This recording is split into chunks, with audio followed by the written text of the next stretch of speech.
Attention mga kabayan sa UAE.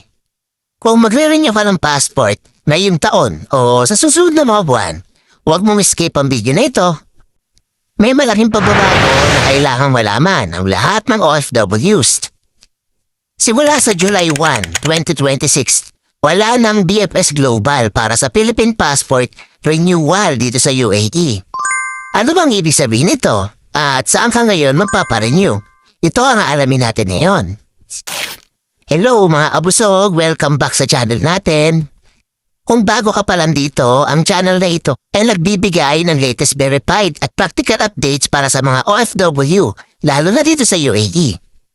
Kung gusto mo manatiling update, huwag kalimutan mag-follow at mag-subscribe ka na rin. So ano nga ba yung nangyari? Ayon sa official na advisory ng Philippine Embassy sa Abu Dhabi at Philippine Consulate General sa Dubai, ang BFS Philippines e-Passport Renewal Center ay titigil sa operasyon simula June 30, 2026. Kasama rito ang dalawang BFS branches sa World Trade Center sa Abu Dhabi at sa Wapi Mall sa Dubai. Ibig sabihin, hindi na sila tatanggap ng passport application o renewals pagkatapos ng June 30, 2026. Ano na mangyayari simula July 1? Simula July 1, 2026, ang lahat na ng passport renewal, new passport application, ay direkta nang ipoproseso ng Philippine Embassy sa Abu Dhabi o ng Philippine Consulate General sa Dubai. Hindi na dadaan sa BFS.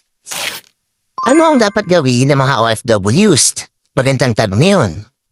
Kung malapit na mag-expire ang iyong passport, narito yung mga ilang paalala.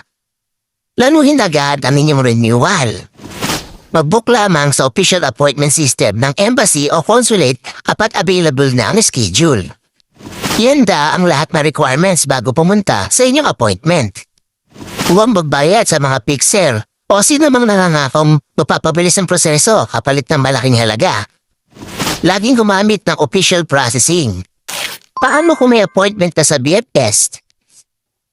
Kung nakapag-apply ka na sa BFS bago ang June 30, susundin pa rin ang official na proseso para sa pag-release ng inyong passport.